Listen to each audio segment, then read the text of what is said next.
Olá, estamos agora em mais um novo episódio do Maria Filipa Cast. E hoje eu vou fazer um pouquinho diferente. Normalmente eu faço uma apresentação sobre a convidada e hoje eu vou deixar que ela faça a apresentação dela por ser uma mulher super incrível, digna de muita admiração. Eu quero ouvir dela como é que ela se define. Estou aqui com a minha colega Roberta Anchieta, diretora em um dos maiores bancos da América Latina. Roberta, primeiro quero te agradecer demais por estar aqui, por ter topado o convite. Finalmente conseguimos estar aqui. Quero que você conte pra gente, conte aqui para os ouvintes, quem é a Roberta Anchieta? Bom, Dri, primeiro, obrigada pelo convite, é um prazer enorme, é só você chamar que eu vou, você sabe. É muito legal estar aqui com você, eu acompanhei bastante sua trajetória também, então muito legal mesmo. Bom, quem é a Roberta Anchieta? Roberta Anchieta é uma mulher preta, cis, heterossexual, mãe do Gabriel, de 13 anos, mãe do João, de 9 anos, casada com Jairo e filha dos incríveis e já falecidos Roberto e Nilma. É uma mulher que estudou e estuda a vida inteira, que sempre quis trabalhar no mercado financeiro, que é onde eu trabalho, né? Mais especificamente no mercado de capitais. Então, quando eu começo a contar a minha história, eu sempre começo pelo meu pai, eu não tenho como não começar pelo meu pai, né? Meu pai era um homem preto, pobre e brilhante, que por meio da educação mudou a nossa trajetória. Então, meu pai fez 3 graduações, mestrado, doutorado, e começou a trabalhar no mercado de capitais. Ah, vem do seu pai, eu não sabia, porque como a gente estava falando antes, você não só escolheu o mercado financeiro, como o mercado de capitais, que é mais restrito ainda. Exatamente, mas a culpa foi dele, ele que escolheu, entendeu? E eu tenho um pai completamente herói, então eu resolvi seguir os passos do meu pai. Então eu nunca quis ser bailarina, astronauta, professora, nunca. Eu queria trabalhar no mercado de capitais, mesmo quando eu não tinha a menor ideia do que isso significava. Mas se meu pai fazia, era meu herói, eu vou também seguir o caminho. É isso. E Dri, tem uma coisa muito interessante, assim, eu nunca ouvi na minha casa que mulher não era boa em matemática. Nunca ouvi na minha casa que mulher não sabia lidar com dinheiro. E eu acho que isso foi fundamental para eu nunca ter tido um viés de não poder trabalhar no mercado de capitais. Porque meu pai dizia que eu podia ser o que eu quisesse ser, ele dizia que para mim ia ser 3 vezes mais difícil, 2 porque sou preta, 1 porque eu sou mulher, mas eu podia ser o que eu quisesse ser. E se meu pai me falou... Podia. Eu podia. Posso tudo. Meu pai falou, ninguém vai dizer o contrário. Isso, e se alguém disser, eu não acredito, que eu acredito no meu pai. Não é isso.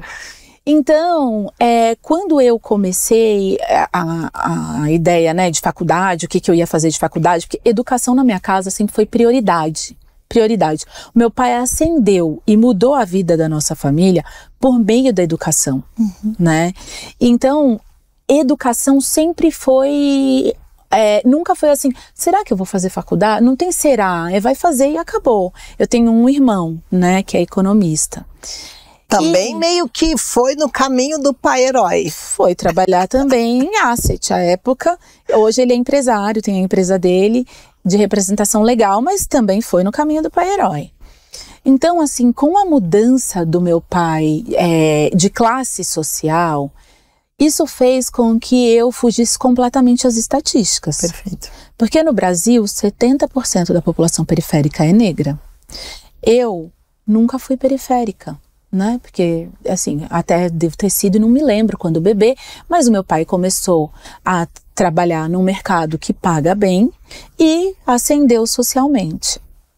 Bem, então eu sempre fui muito única nos espaços onde eu estive, muito única. Como era isso? Porque, assim, você teve uma oportunidade, né, de estar em escolas onde você deveria ser tipo o Wall-E, né, assim. Era isso. Roberta está lá naquele ambiente, mas Roberta, pelas estatísticas, não deveria estar ali, né? Isso. É como se você não tivesse direito de estar ali. Isso.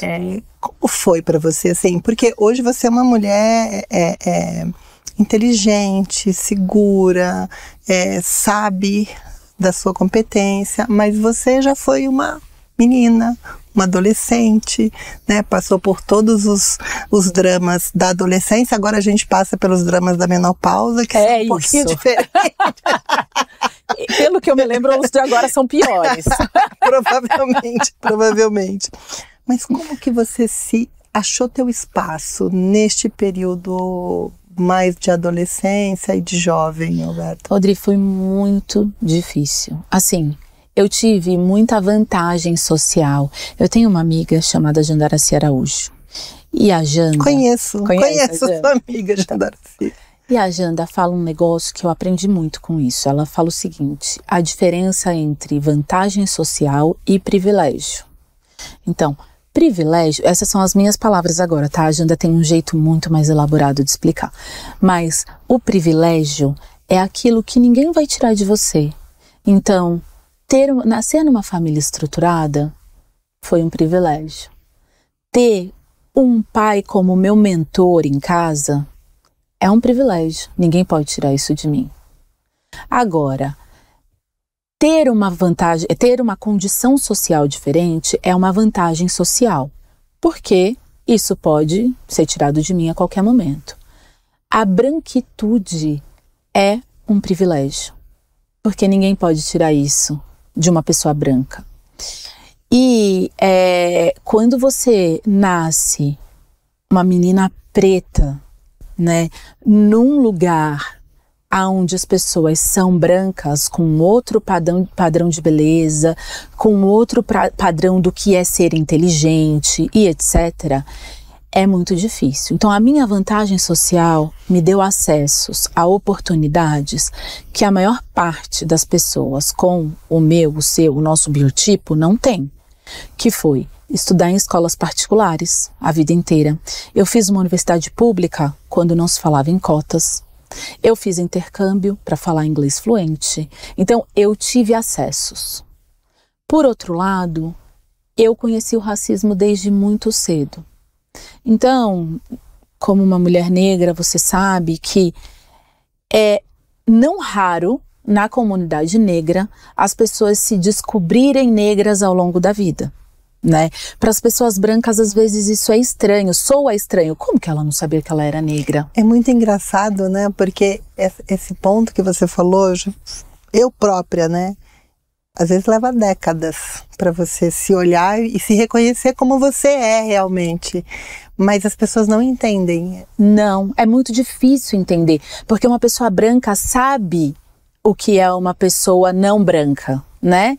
Mas as pessoas negras, que em grande maioria são periféricas, são criadas com pessoas negras à sua volta. E aí quando fala, porque o negão normalmente é o que a gente chama de retinto, que é a pessoa preta mais escura na escala de cores, né? E aí, quando tem uma pessoa branca, de olhinho claro, ele é o boy na periferia, né? Eu sou casada com um homem preto. É verdade. Eu sou casada com um homem preto de origem periférica que tem um amigo que apelido é boy. E uma vez o meu filho perguntou: pai, por que vocês chamam ele de boy? Ele falou: filho, na quebrada, é branquinho, o olho meio claro e o cabelo jogadinho, é o boy, é por isso que ele é o boy, né? Então, eu nunca tive dúvida que eu era preta, porque eu cresci num lugar onde as pessoas pretas que eu tinha à minha volta eram a minha mãe e o meu pai. O meu irmão, ele é um homem pardo, ele é negro, ele é um homem pardo, mas de uma pele muito mais clara, que aí pelo colorismo, né, que é os nossos diversos tons de pele, quanto mais escuro, mais dificuldades sociais você vai encontrar. E quanto mais claro, mais vantagens sociais você terá. Então, no Brasil, esse colorismo chega num determinado ponto que você tem o que a gente chama de passabilidade, que é uma pessoa que é negra, com um tom de pele que pode passar por uma pessoa não negra. Você sabe que eu me declarava parda durante grande parte da minha vida. Porque falar, né, e alisava o cabelo. Você me conheceu nessa época. Sim. Alisava o cabelo, usava algumas roupas que não tinha nada a ver comigo, nunca usava cores fortes, né, para não chamar atenção, enfim. Levou um tempo e para mim o exercício foi o cabelo. Foi assim, eu não consigo explicar, e quando eu tento explicar, a maioria das pessoas que não negras não entendem. Você não precisa me explicar porque eu já entendi. No meu caso eu entendo, porque o cabelo é uma questão para a mulher negra. Ele é uma questão. Ele é uma questão na infância, ele é uma questão na adolescência, ele é uma questão na fase adulta, na fase profissional. Ele é sempre uma questão, né? E as pessoas falam muito sobre o nosso cabelo. Então isso vira uma questão ainda maior. Perfeito. Né? Então eu sempre soube que eu era negra, né? O meu irmão tem essa passabilidade. As pessoas brancas sabem que ele não é branco, mas ele tem uma passabilidade. Ele é mais aceitável, assim, você Exato, diria? ele é mais... a população, a sociedade o aceita mais em espaços principalmente de poder do que a mim, que sou uma mulher negra com fenótipos mais explícitos e tom de pele mais escuro. Então, eu, desde sempre, o que eu aprendi na escola com os meus colegas? Que eu era feia, que o meu cabelo era feio, que eu não poderia ser muito inteligente, porque as pessoas brancas eram lidas como mais inteligentes, e etc. Então, Dri, foi um processo muito difícil. Eu costumo dizer que quando eu era criança, os meus banhos eram muito mais longos do que das outras crianças, porque me chamavam de neguinha fedida. Nossa. Eu sabia que eu não podia deixar de ser neguinha, mas eu não queria ser fedida. Então eu tomava banho. É engraçado, mas é trágico, né? É trágico. É muito. O meu cabelo, Dri, eu fui descobrir que ele não era bombril palha de aço. Um dia que eu queria sair com a minha mãe, sei lá pra onde, e ela falou, eu tenho que comprar bombril. Não me era interessante comprar bombril. Eu falei pra ela, corta um pedaço. Aí minha mãe, hã? Qual foi a reação da sua mãe? Minha mãe era uma mulher negra também, de um tom de pele mais escuro que o meu, e cabelos com cachos muito mais largos do que o meu. O meu pai era um homem preto com um tom de pele mais claro que o meu e com um cabelo mais crespo do que eu conseguia ver para além de sua carequice, de sua calvície. E aí a minha mãe falou assim, peraí filha, senta aqui, pegou um bombril, falou, pega no cabelo, pega no bombril, olha a diferença de textura, porque o nosso cabelo é crespo, mas ele não é duro, né? Então, olha a diferença de textura e tal. E ela me falou aquilo. E eu vou te dizer que racionalmente eu entendi, mas emocionalmente meu cabelo continuava sendo um bombril pra mim. Porque era como as pessoas se referiam ao seu cabelo. E sabe uma coisa que eu aprendi muito cedo? Que os meus pais, eles não mentiam pra mim, mas eles me viam diferente dos meus colegas porque eles tinham uma lente de amor me olhando. Então, eu não acreditava que os meus pais me achavam, eu acreditava que eles me achavam bonita, mas eu não acreditava, eu sabia que eu não era, porque eles estavam me olhando com uma lente de amor. E os outros me viam com a lente da realidade. Então, eles falavam que eu era feia, eu era feia. Meu cabelo era bombril, meu cabelo era bombril, né? E foi uma coisa que eu vi muito na fase adulta e profissional da seguinte forma. Quando você não tem referências, você acredita em coisas absurdas. Eu não tinha uma professora negra, eu não tinha um amigo negro, eu sou carioca, nós nos mudamos para São Paulo por conta do trabalho do meu pai, que era funcionário público, trabalhando no mercado de ações, que era muito incipiente naquele momento, né? Isso no início dos anos 80, era muito incipiente. E ele era um profissional de destaque. Então ele foi convidado por um banco e nós nos mudamos para cá, para São Paulo, em função do convite que ele recebeu. Eu vim com 5 anos, o meu irmão veio com 3, para evitar que fiquem pensando, tentando fazer conta, inferir minha idade. Eu tenho 47 neste exato momento, mas faço 48 ainda esse mês. Mas tenho 47. Quase 48. Mas ainda tenho 47. E a falta de referência me fez acreditar que sim, eu era fedida. Mas deixa eu voltar nesse Claro. ponto do banho, da fedida, porque hoje você fala isso com leveza, né? Falo. Com uma certa leveza, vamos Sim. dizer assim, porque mesmo que isso seja dito daqui a 100 anos, ainda assim vai ser um nível, vai ser uma agressão enorme, né?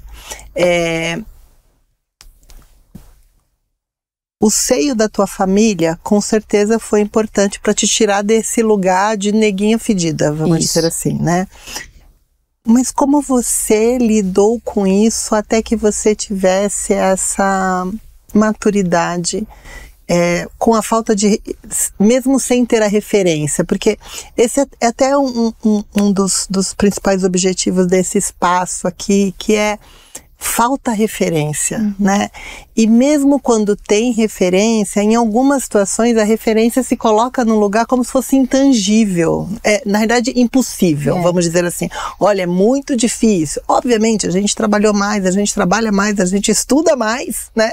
É fato, tudo isso é verdade, não é mentira, mas não é impossível, né? Então, como é que você saiu deste lugar, né, ruim, numa fase que a gente não se aceita, né? Leva um tempo para se aceitar, e foi para esse lugar de mulher muito decidida. Eu não vou falar poderosa, porque você é mesmo. Muito decidida, mas a gente continua. Algumas dores, e aí eu falo por mim, Rô, algumas dores elas estão lá, né? Tem alguns gatilhos que mesmo com uma certa experiência continuam lá, e às vezes a gente, né, se vê... eu sempre gosto de falar assim, a vida não é perfeita para ninguém, a gente também tem os altos e baixos, mas como é que você fez isso? Então, é que eu tenho uma pergunta para você. Quem disse que eu saí, né? Quem disse que eu saí? Perfeito. Então, assim, eu não exatamente saí, eu evoluí a alguns pontos, mas a minha autoestima, ela é muito abalada até hoje, né? Assim, eu não me vejo como uma mulher bonita. Eu gosto do meu cabelo, eu aprendi a gostar do meu cabelo, mas eu nunca me vi como uma mulher bonita. Então, eu não exatamente saí. Algumas coisas eu ressignifiquei. Então, assim, hoje eu me acho um ser humano inteligente? Eu acho que eu sou. Mas também não me vejo nada muito acima da média, não, sabe? Acho que eu tive muita oportunidade, que eu estudei muito, então eu tive acessos. E esses acessos me possibilitaram exercitar uma parte do QI também, né? Que a maior parte das pessoas como eu não tem esses acessos. O que não faz delas menos inteligente do que eu, entende? Mas na escola,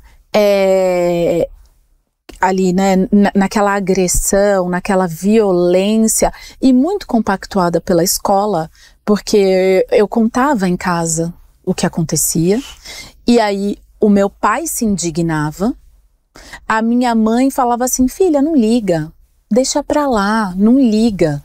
Mas eu ligava, e eu queria fingir que eu não ligava. Mas eu ligava. Doía mais ainda. E doía mais. Doía mais. E aí meu pai ia até a escola com a minha mãe, falava, a coordenadora, a diretora, sei eu lá, dizia que ia ser diferente, mas não mudava nada. Então, num determinado momento, eu parei de falar.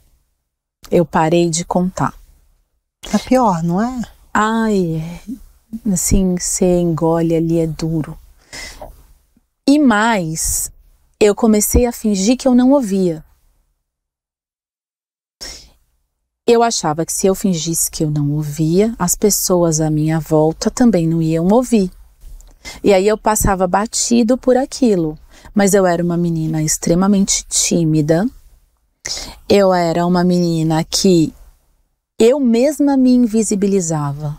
Porque a sociedade já nos invisibiliza.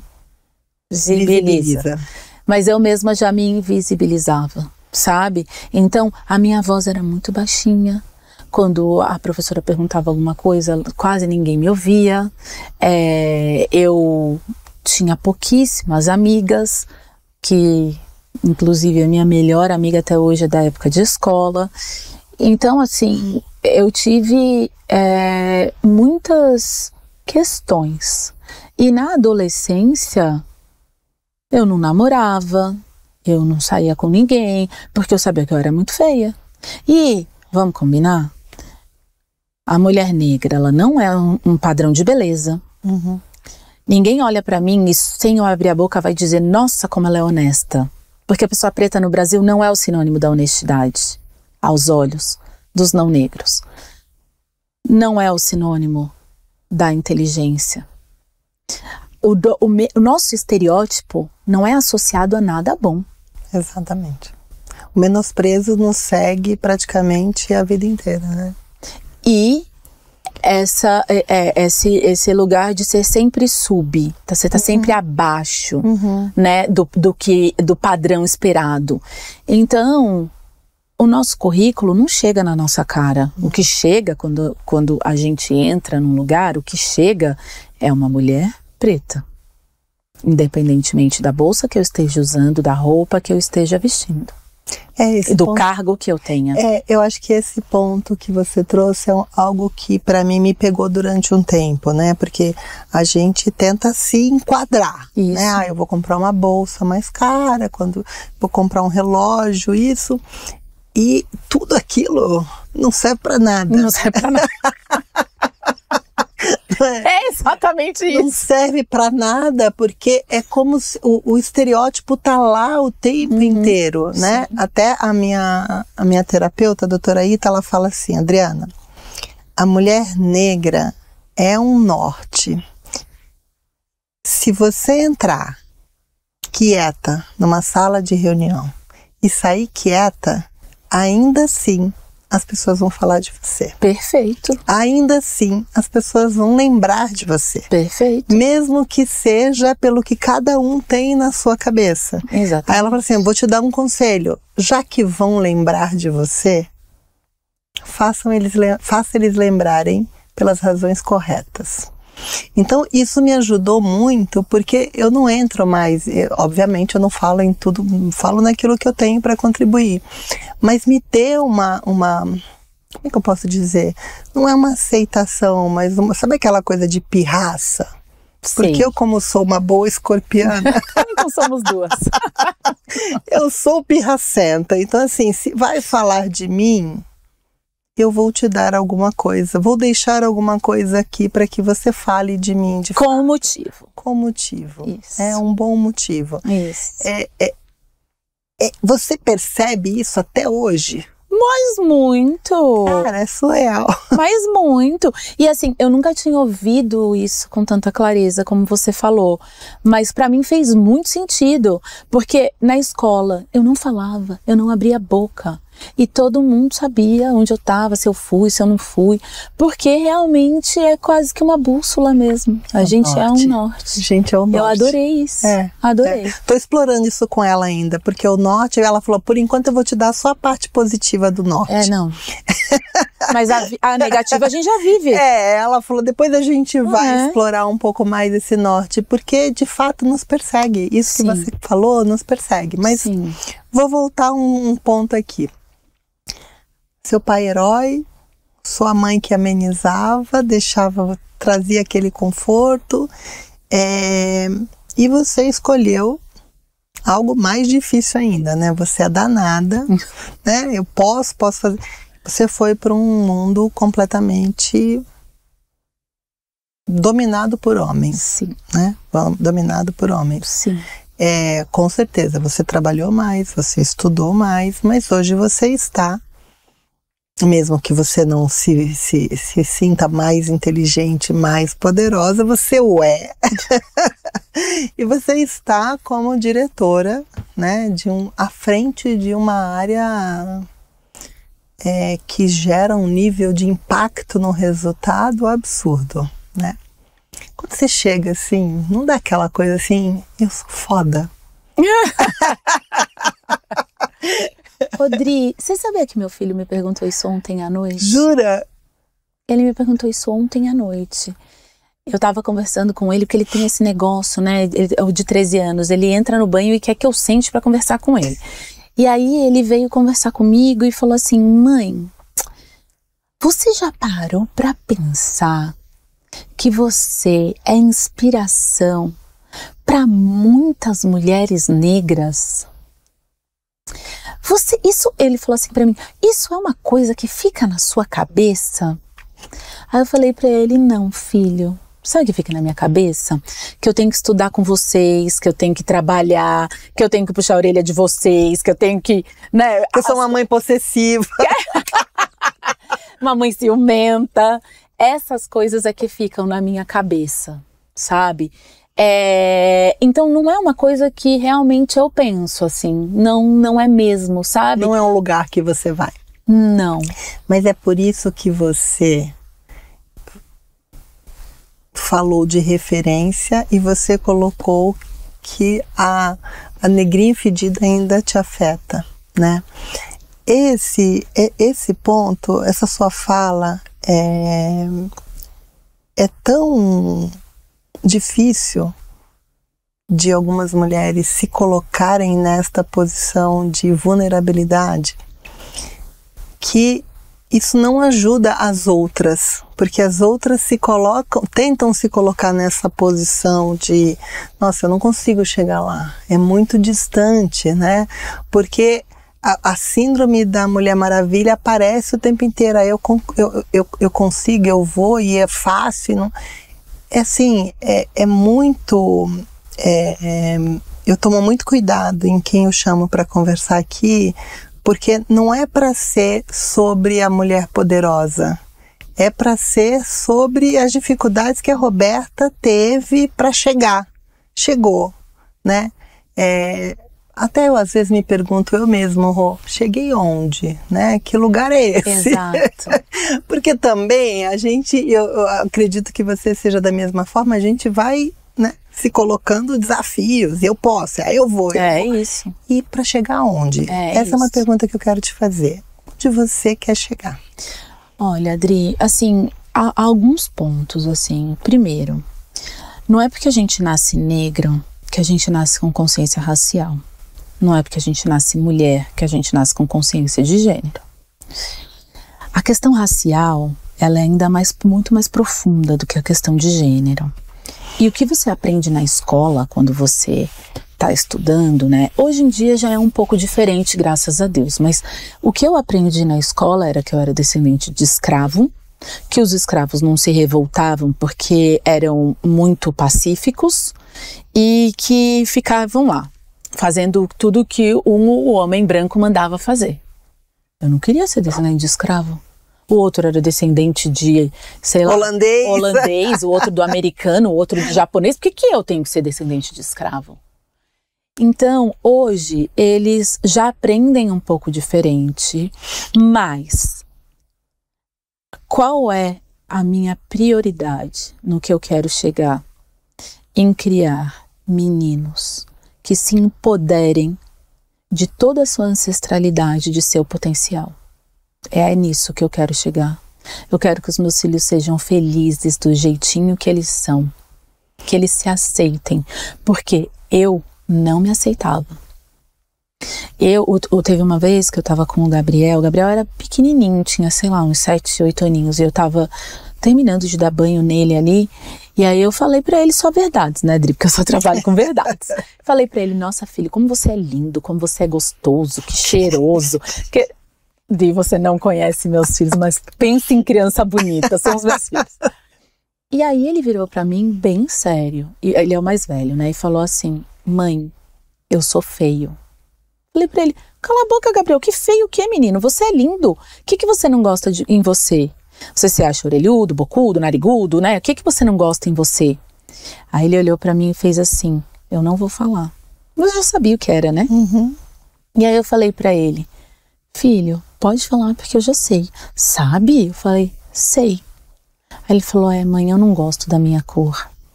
E aí eu falei pra ele, filho, o que eu tenho pra te dizer? Que eu também não gostava da minha cor.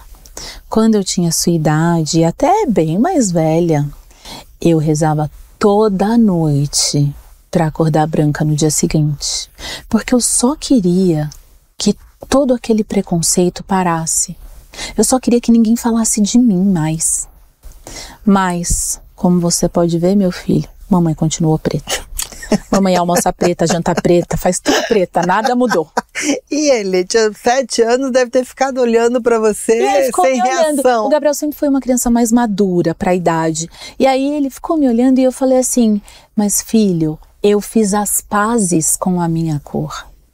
Eu fiz as pazes. Eu, num determinado momento da minha vida, fui estudar a negritude. Fui e continuo estudando, que é uma coisa que eu acho que eu vou fazer para sempre. E eu sabia que eu era preta, eu sempre soube, só que eu só sabia o lado ruim disso. E eu fui estudar. E ali, naquele momento, eu pensei, nossa, fui sempre tão única nesses espaços. Isso me fez tão mal. Eu acreditei em tanta coisa que não era verdadeira, por falta de referências, que eu acho que a minha missão, o meu propósito tem a ver com isso. Aí eu falei pra ele, quem sabe um dia você também não vai pensar algo assim. Aí ele virou Homem-Aranha, Hulk, já foi fazer outra coisa, ele tinha 7 anos. Esqueceu. Foi fazer outra coisa. Mas são as coisas que marcam uma mãe preta. Você falou uma coisa pra mim no almoço, que eu fiquei pensando depois, assim, da preocupação de ser mãe de um adolescente preto que pode ser confundido com... Assim, ele sempre vai ter que provar que ele não é culpado, né? Eu não consegui imaginar, né, o que é... Uma vez eu falei pro meu filho, eu falei... Eu já ouvi uma pessoa falando que se encontrasse meu filho à noite numa calçada, atravessaria, porque ficaria com medo dele, né? Ele é mais, um pouco mais, o tom de pele dele é mais escuro que o meu, e ele tem uma cara mal encarada, assim, sabe? Cara de bravo. Aquilo que você falou, eu fiquei com aquilo na cabeça. Eu falei, gente, como é, né? Como é que você lida com isso? Porque por mais que você ensine, acolha, ele vai pra rua. Isso. Né? Ele vai pro mundo, e o mundo não vai ser gentil com ele como não foi gentil com você. Isso. Como é que você prepara ele para isso, Rô? Olha, Adri, eu tenho 2 meninos, né, por falta de um, num país que assassina um jovem negro a cada 23 minutos. Isso posto, eu e meu marido, a gente só encontra um caminho, conversando.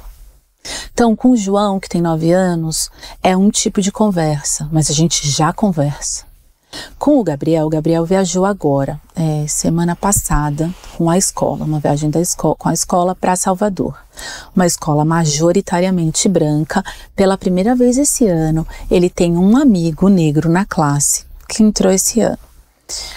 E aí, eu fui conversar com ele antes, ele tem 13 anos, mas eu, uma mãe maluca, já conversei tudo. Falei para ele, olha, meu filho, presta atenção em algumas coisas. Aí Falei de sexo, falei se ele fosse ficar com uma menina. Foi até engraçado que eu falei pra ele assim, Gabriel, se você for ficar com uma menina, você faz tudo o que ela quer. Aí meu marido virou pra mim e falou assim, mas não, ele não é casado, né? A gente quando é casado faz tudo que a mulher quer. Mas ele falou assim, filho, você não faz nada que ela não queira. Eu falei, tá bom, não faz nada que ela não queira, né? E aí conversei bastante, falei sobre drogas, falei sobre bebida, falei se alguém levar bebida, 1, você não tem idade pra beber, 2, tem negócio de metanol matando geral. Então, conversei bastante coisa com ele. Uma das pautas da minha conversa foi, não corra na rua. Mas por quê? Seus amigos brancos vão correr e ninguém vai achar que eles assaltaram. Se você correr e outro assalto tiver acontecido, porque isso a gente viu recentemente na mídia. Uma pessoa foi assaltada por um homem negro, segundo ele, foi embora. Ele viu um outro homem negro passando, atirou e matou. Sim, eu vi. E era um homem negro trabalhador que não correndo para pegar o ônibus. O ônibus, porque se ele perdesse aquele ônibus, ele ia chegar muito tarde em casa. Porque ele era um garçom e estava saindo do trabalho. Então, esse é só um exemplo mais recente. Sim. Mas quantos ao longo do tempo aconteceram? Muitos casos. Essa informação que um jovem negro é assassinado a cada 23 minutos, ela é catastrófica. Eu não sabia, nunca tinha ouvido falar disso. Ela é, e ela é real, né? Então, assim, a conversa que eu tive com o Gabriel, e o Gabriel, ele é um menino alto, ele é o mais alto da classe, um dos mais altos da classe e tal. E eu falei pra ele, então você não corra. Eles podem correr, filho, porque eles são brancos. E aqui vem o que eu falei do privilégio. Eles podem correr na rua, você não pode. Se for pular um muro, eles podem. Você não pode. Você leva um tiro porque você pulou um muro. Eles não vão levar um tiro porque pularam um muro. Então, tem diferença sim. Mas, mãe, isso é muito injusto. Era isso que eu ia te perguntar. Ele deve trazer uma revolta, porque ele tá naquela fase de que a gente passou também assim. Não é justo um negócio desse, né? E não é mesmo, é justo. E a vida não é justa, né? Você fala pra ele o quê? Que meu marido falou assim, e nem foi nessa ocasião, foi numa outra ocasião. Meu marido falou pra ele, filho, mais injusto é um pai perder um filho precocemente. Então, numa abordagem policial, em qualquer coisa do gênero, você vai fazer tudo o que te mandarem. Aí você vai ligar pra gente e a gente vai resolver. Mas até lá você tem uma missão, ficar vivo. É isso. Acabou, não tem outra. Então, essa é a conversa que a gente já tem com o Gabriel. É pesado isso. É pesado, é muito pesado. Mas assim, eu tenho duas opções. Ou eu ignoro e não falo nada, e a vida vai mostrar para ele, eu posso perder um filho precocemente por não ter educado da forma que é realista, ou eu trago a real, impacto sim, eu sei que o impacto é forte, eu sei que o peso é grande, mas ele vai saber lidar com a situação. Sim. Porque o Gabriel já foi chamado de macaco nas escolas por onde ele passou 4 vezes. O João teve a primeira vez esse ano. O João tem 9. E aí eu perguntei pra ele, eu falei, filho, como você se sentiu? Ele falou, mãe, eu fiquei paralisado. Gente, eu já iria na escola brigar, porque eu sou briguenta, Rô. Mas, minha querida, eu só soube no dia seguinte.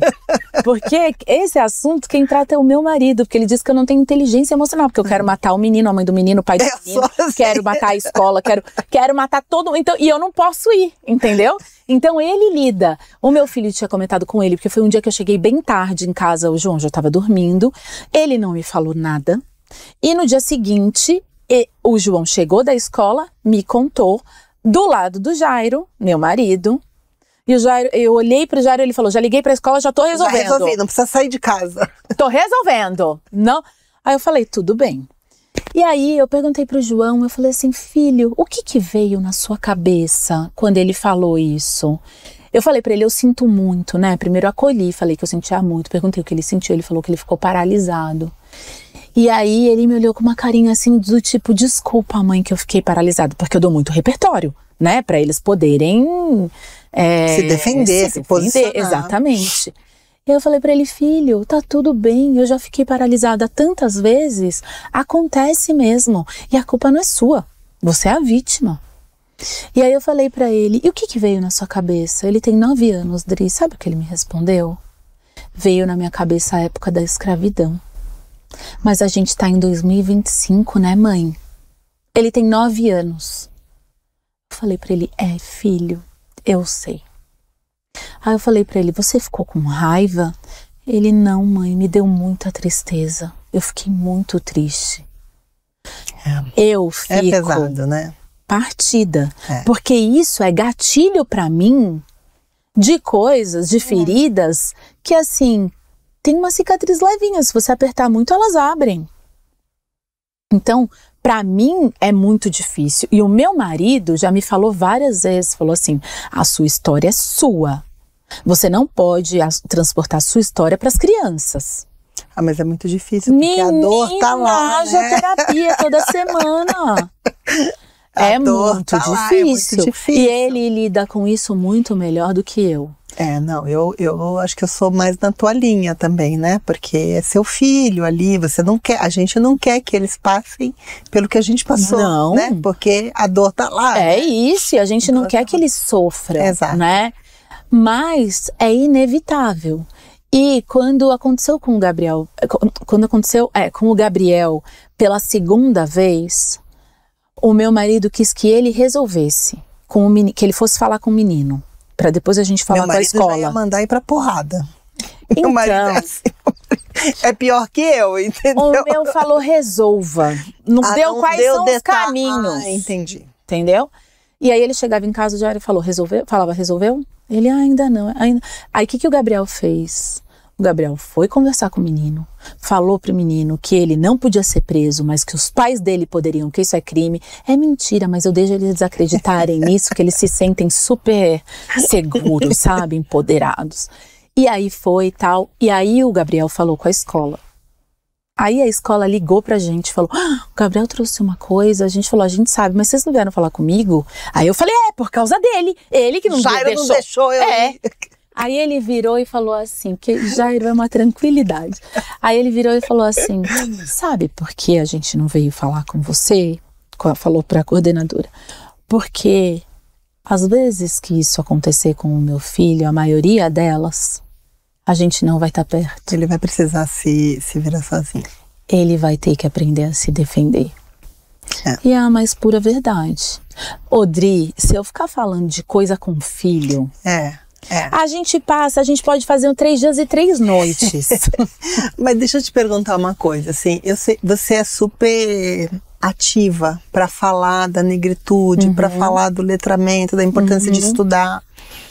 Mas quando você olha de 1800 para eu olho, né? Quando eu olho de 1800 para 2025, obviamente eu vejo evoluções, mas numa velocidade muito pequena.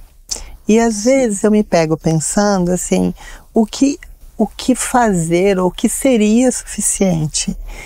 E eu vejo que você, pelo menos aparentemente, você se coloca numa posição de compartilhar, de falar, de ensinar. Você falou muito dos seus filhos, mas eu vejo você em cada... estar na posição em que você está, te permite falar em locais que normalmente não falariam do tema. Exato. Né?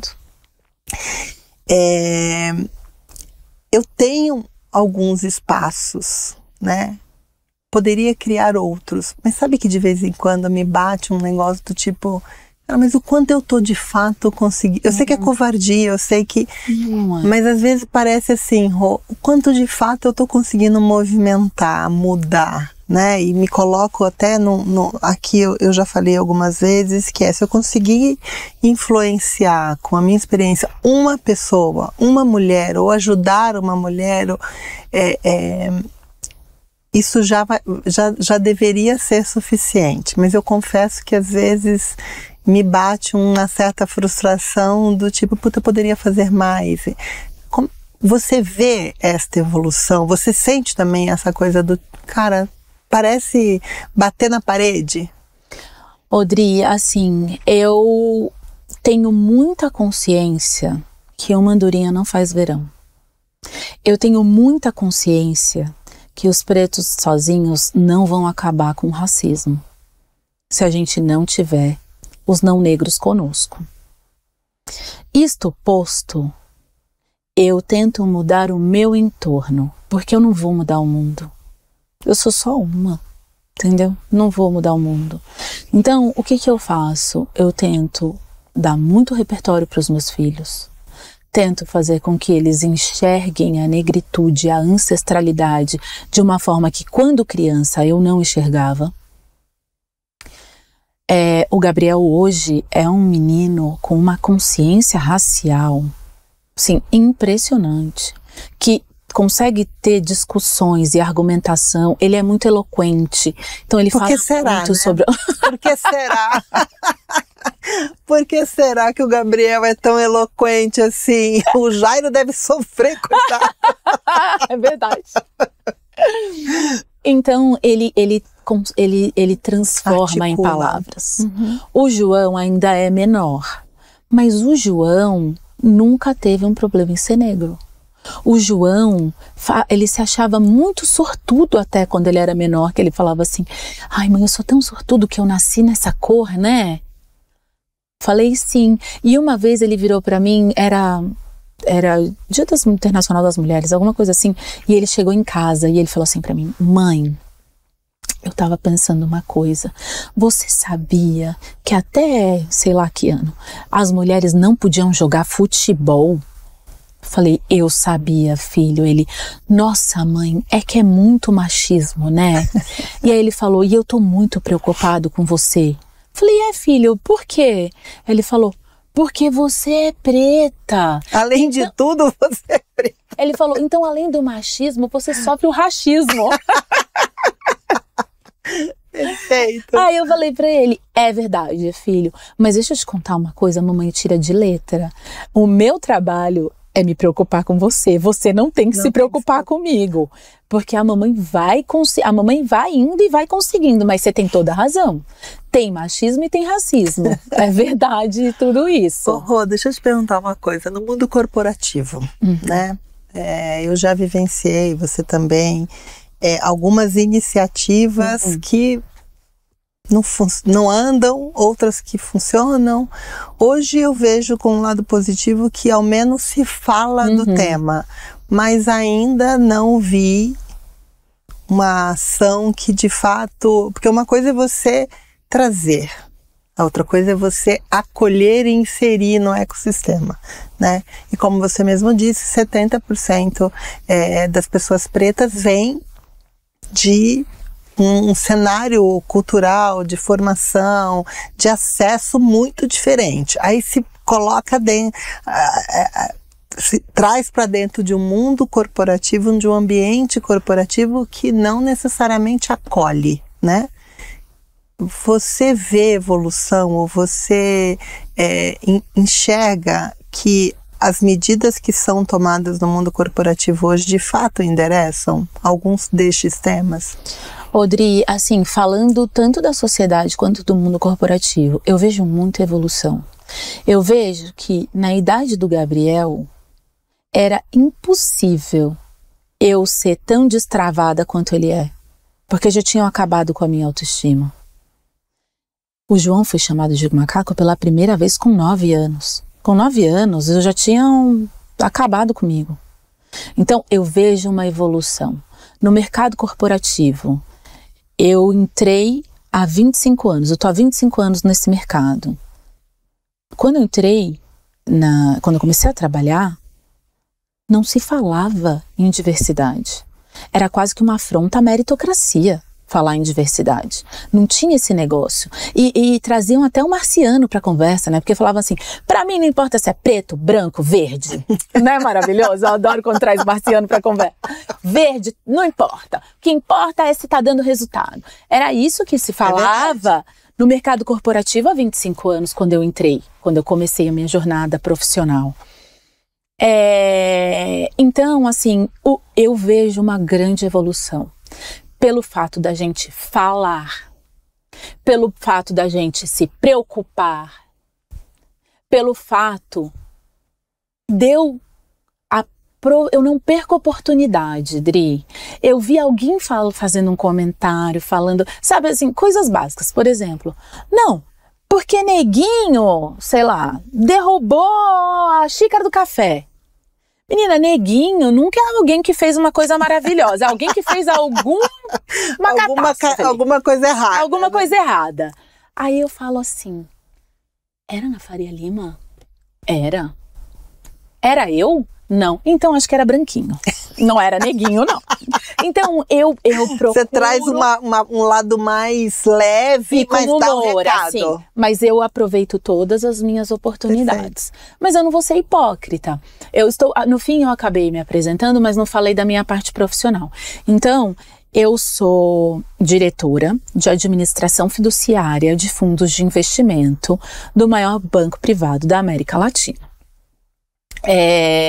Eu estou numa posição que eu posso falar coisas que uma analista não está. Então eu não vou ser hipócrita. Eu acho que a minha responsabilidade é infinitamente maior do que a dela. Porque se eu estou ocupando um espaço com mais vantagem, eu preciso usar isso a favor em retorno à sociedade, em retorno à minha comunidade negra, né? Isso para mim é uma obrigação.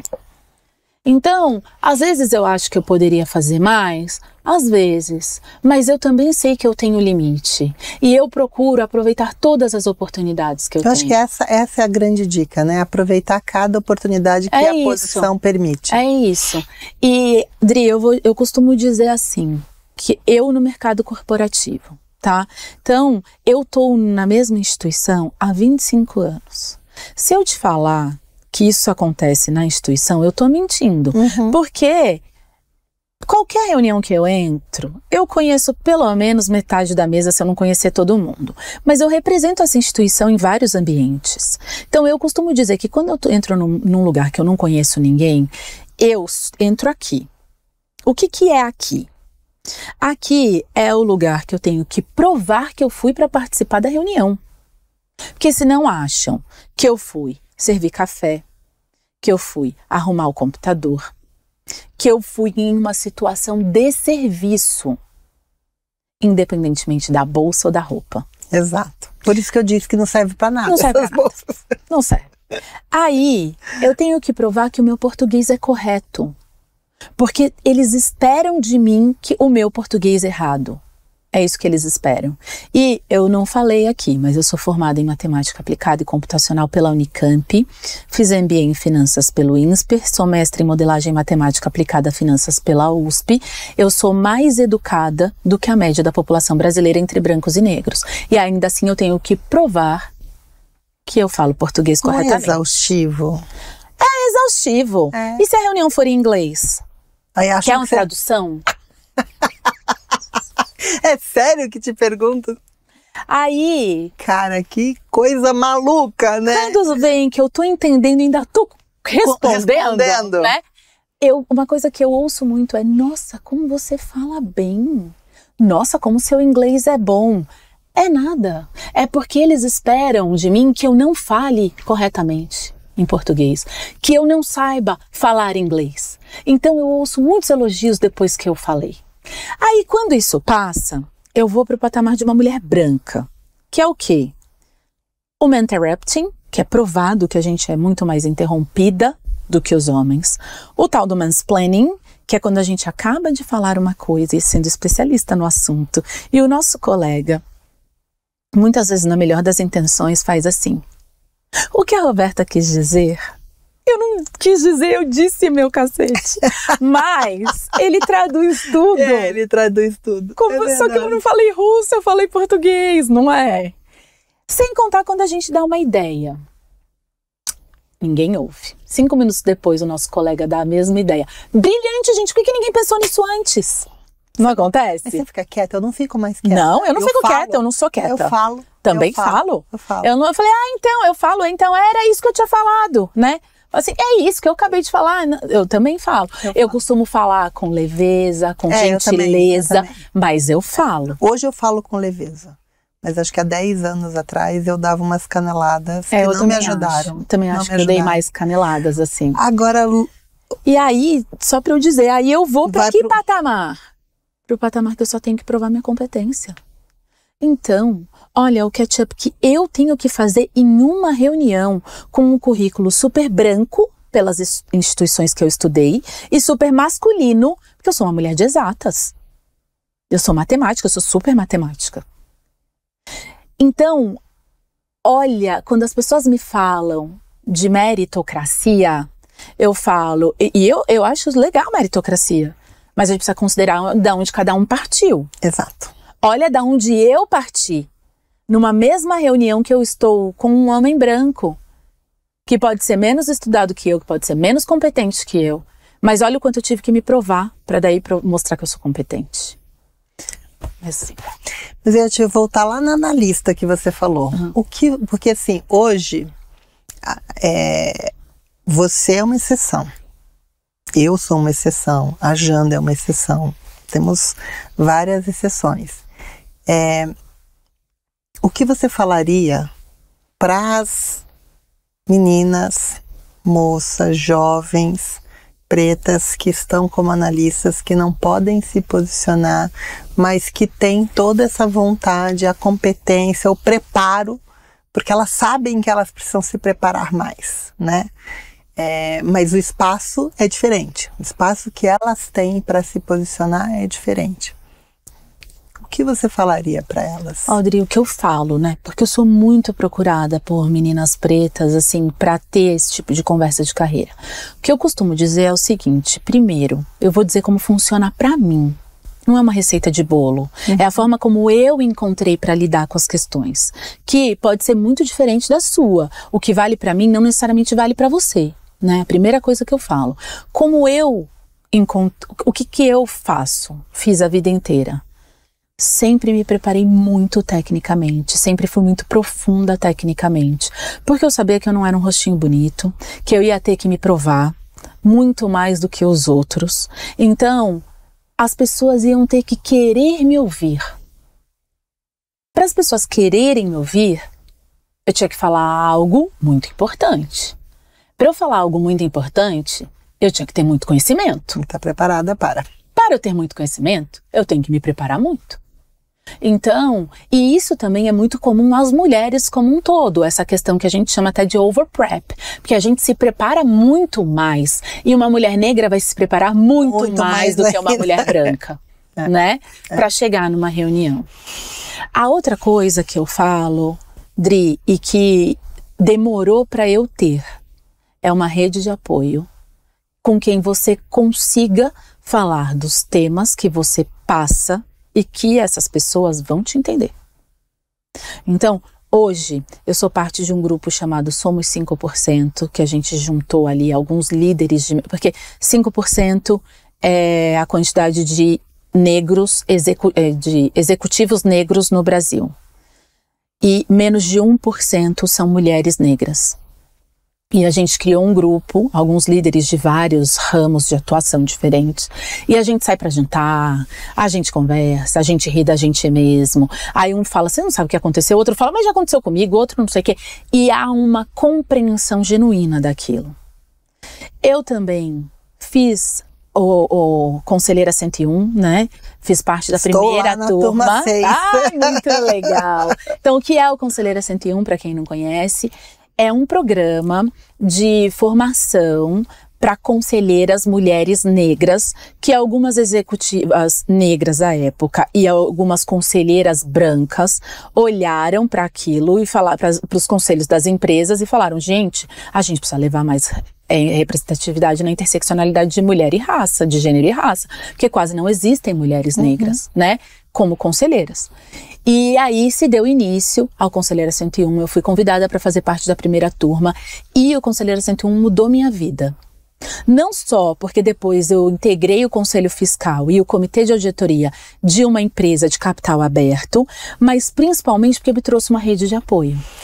Você sabe que essa coisa da rede de apoio, assim, eu nunca tinha parado para pensar desta forma. Eu entrei num grupo voltado para discussão de gênero, de mulheres, há uns 10 anos atrás. Mas eu não me sentia representada ali, porque muitas vezes era uma discussão sobre espaço profissional, né? E chegou um momento que eu me afastei do grupo. Eu falei assim, gente, mas não é isso, né?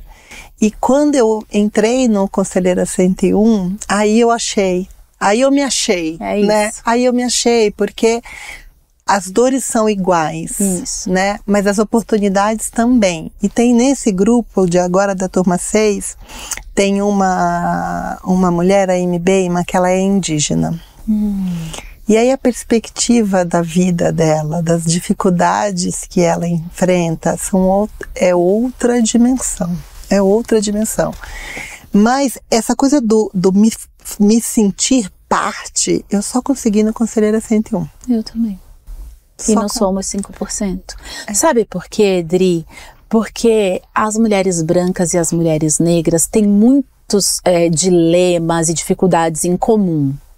Mas nós não estamos no mesmo barco. Não. O barco da mulher negra é diferente do barco da mulher branca, né?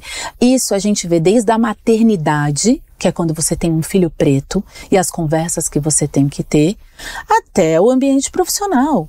É um barco, olha, enquanto as mulheres brancas discutem muito a questão profissional, de poder estar em cargos, de poder ocupar espaços e tudo mais, para ela sair para trabalhar, quem foi para casa dela cuidar dos filhos dela? Uma mulher negra. Uma de nós. Então, uma mulher negra foi para lá que já trabalhava muito antes da mulher branca sair para trabalhar.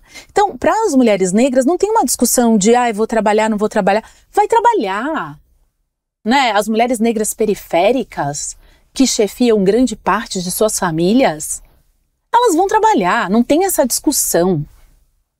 Então, o barco não é o mesmo, as dores não são as mesmas. Tem dores em comum? Sim, mas também tem muitas dores diferentes. Sim.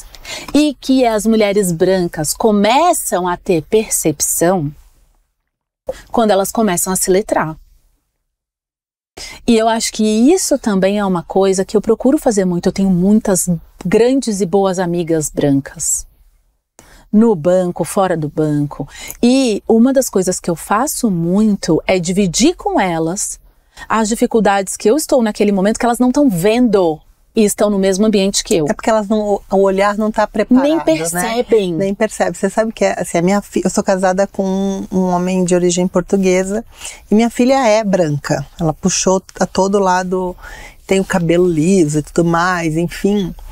E teve um evento de lançamento do Mulheres Negras no Conselho. Do livro. Do livro. E eu a levei, né? Tava todo mundo lá, todas as mulheres incríveis lá. Na verdade, quando eu a convidei, a primeira pergunta dela foi se ela podia ir, né? Porque ela falou, mãe, mas eu posso ir no encontro de mulheres negras? E a levei, né? Quando ela chegou lá, eu fiquei tão surpresa porque ela foi impactada emocionalmente.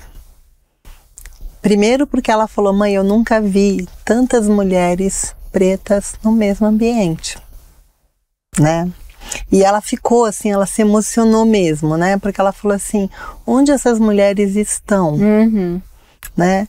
Por que a gente não vê? Eu falei, porque hoje elas estão reunidas, mas nos ambientes que você frequenta, nós somos poucas. Isso. Mas ela saiu de lá, eu até me arrepiei, ela saiu de lá impactada, sabe? E ela falou assim, eu preciso muito conseguir falar do lugar que você fala, né? E aí eu falei para ela, você não precisa falar do lugar que eu falo, você só precisa treinar o olhar. Para você saber, e aí a Janda conversou com ela conversou com várias pessoas e ela ficou, sabe assim, mãe, posso pegar? Entrou em várias filas para poder pegar o autógrafo. E assim, essa coisa de preparar o olhar, da gente poder falar para a mulher branca, ó, é diferente. As suas dificuldades, os seus enfrentamentos são muito diferentes dos nossos. E não quer dizer que uma sofre menos que a outra, ou sofre mais que a outra, é só diferente. É isso. Odri, eu costumo falar muito, né, fazer palestras, rodas de bate-papo e tal. E profissionalmente, no ambiente corporativo, a maior parte dessas conversas são com uma plateia majoritariamente não negra. E eu sempre termino fazendo um convite. E o convite que eu faço é para que as pessoas se eduquem, se letrem, leiam a respeito, para poder tirar vieses que vêm da época da do racismo pós-abolição, sabe? Que as pessoas nem sabem que vem de lá e repetem essas dinâmicas. E a outra coisa que eu falo sempre é questionar os espaços de poder. É comprovado cientificamente que não há diferença biológica entre pretos e brancos. Porque lá no início, né, do século XX, houve muito um questionamento de que o lobo frontal, dizia, o racismo científico, né?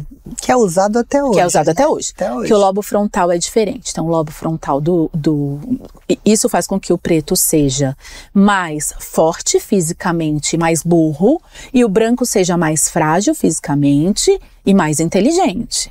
E a gente vê essa repercussão até hoje porque as mulheres pretas enfrentam violência obstétrica muito mais do que as mulheres brancas. Por quê? Porque a gente é forte, a gente aguenta. Exato. É isso, Exato. né? Exato. Então, eu peço muito para as pessoas se letrarem, né, para entender tudo isso e questionar os espaços de poder, falando assim, gente, se biologicamente todo mundo é igual, por que não tem pessoas pretas aqui? Talvez a conclusão vai ser porque faltaram oportunidades. Porque a gente não olhou da mesma forma. E eu sempre peço isso em nome dos meus filhos, Dri, porque eu quero que os meus meninos encontrem menos dificuldades do que eu encontrei. Que eles sejam julgados só pelo caráter e pela competência, e não pela cor da pele ou eventual orientação sexual. Mas você precisa aceitar que você é foda. Como diz o seu filho, você é foda.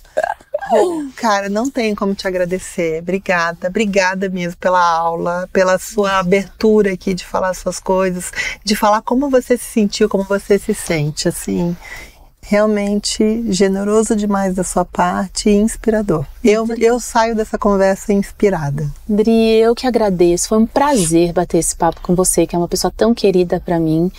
E poder levar, né, toda essa nossa conversa para mais pessoas, que é um dos nossos objetivos, Exato, não é? Exato. Então, muito obrigada, muito honrada, um grande prazer. Obrigada. Muito obrigada.